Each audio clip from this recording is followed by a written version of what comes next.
Hello বন্ধুরা, কেমন আছেন সবাই? আশা করি অনেক ভালো আছেন। শফিককে পুলিশ অ্যারেস্ট করেছে, আমরা মোটামুটি সবাই জেনে গেছি এবং অনেক ভিডিওতে দেখেছি এবং দেখছি।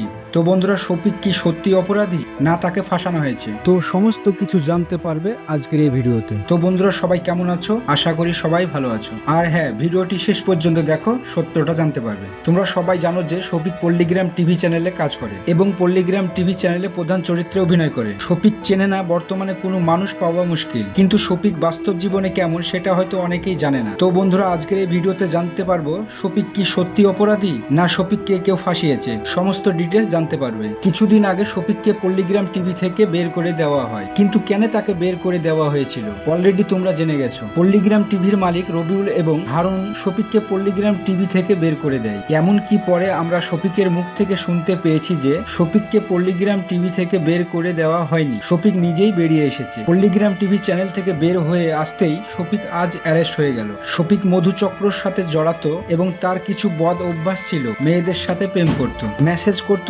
এরকম অনেক কিছু আচরণ পেয়ে রবিউল ও হারুন পল্লীগ্রাম থেকে বের করে দেয়। তারপর কিছুদিন পরে শফিক একটা মেয়ের সাথে প্রেম করে এবং ওই মেয়েটির সাথে একটি খারাপ ভিডিও ভাইরাল হয়। এই ভিডিওটি তোমরা অনেকেই ইতিমধ্যেই দেখে ফেলেছো। শফিক নোংরা নোংরা ভিডিও তার চ্যানেলে পোস্ট করত। সেদিন থেকে অনেক মানুষ জানতো যে শফিকের চরিত্র অতটা ভালো না, কিন্তু আজকে দেখুন শফিককে অ্যারেস্ট করেছে। কিন্তু কেন, কিসের জন্য, সবকিছু দেখতে থাকুন শেষ পর্যন্ত। শফিকের বর্তমান বয়স 17 বছর হয়েছে। 17 বছর বয়সে নাকি নাবালক বলা হয়। তবুও শফিক একটা মেয়েকে প্রেম করে বিয়ে করে ফেলে। বিয়ে করার কিছুদিন পর সেই মেয়েটিকে ভয় দেখিয়ে ডিভোর্স দিতে চায়। মেয়েটির গোপন তথ্য কিছু ছিল শফিকের হাতে, সেগুলো নাকি সোশ্যাল মিডিয়ায় ভাইরাল করে। নিজে এটাই হলো তার বড় অপরাধ। শফিক যেই মেয়েটিকে বিয়ে করেছিল তার নাম তারা। বর্তমানে যেইভাবে মেয়েটিকে নিয়ে খেলেছে, হতে পারে নিজের স্ত্রী, তবুও তো সমাজ সেটা মানবে না। পরে মেয়েটির প্রতিবাদ করার জন্য শফিক তাকে ডিভোর্স দিতে বাধ্য হয় এবং শফিক তখন মেয়েটির কোনো কথা শুনে না। মেয়েটির মা থানায় এসে শফিকের নামে কেস করে